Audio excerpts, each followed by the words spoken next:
Nazzjonalisti! Id-deputat nazzjonalista Awċi, Elix Borċ, saba bitqila biex jgħid jekk għandux fiduċja fil-kap nazzjonalista Bernard Grech. Dan hekk kif f'intervista mal-Gazzetta Malta Independent ġie mistoqsi jekk iridx li Bernard Grech jibqa' kap nazzjonalista. Hawnhekk id-deputat Awċi wieġeb kif il-Partit Nazzjonalista għandu l-amministrattiv u l-eżekuttiv li huwa jifforma parti minnu u qal kif huma se jażlu l-aħjar soluzzjoni għall-partit.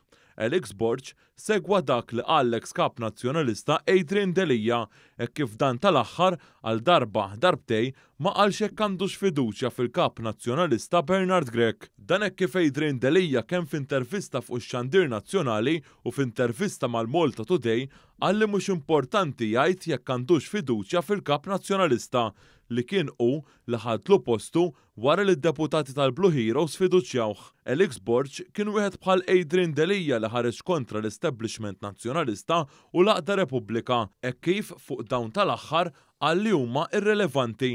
Hawnhekk dlonk kien wieġbu l-President tal-Aqda Repubblika Robert Aquilina li huwa ħu Carol Aquilina fejn qal li Elix Borċ huwa faxxist. Elix Borċ ħareġ kritika lil tar-Repubblika anke fl-isfond li fuq id-Distrett ta' Għawdex hemm Chris Sajt, deputat tal-Blue Heroes.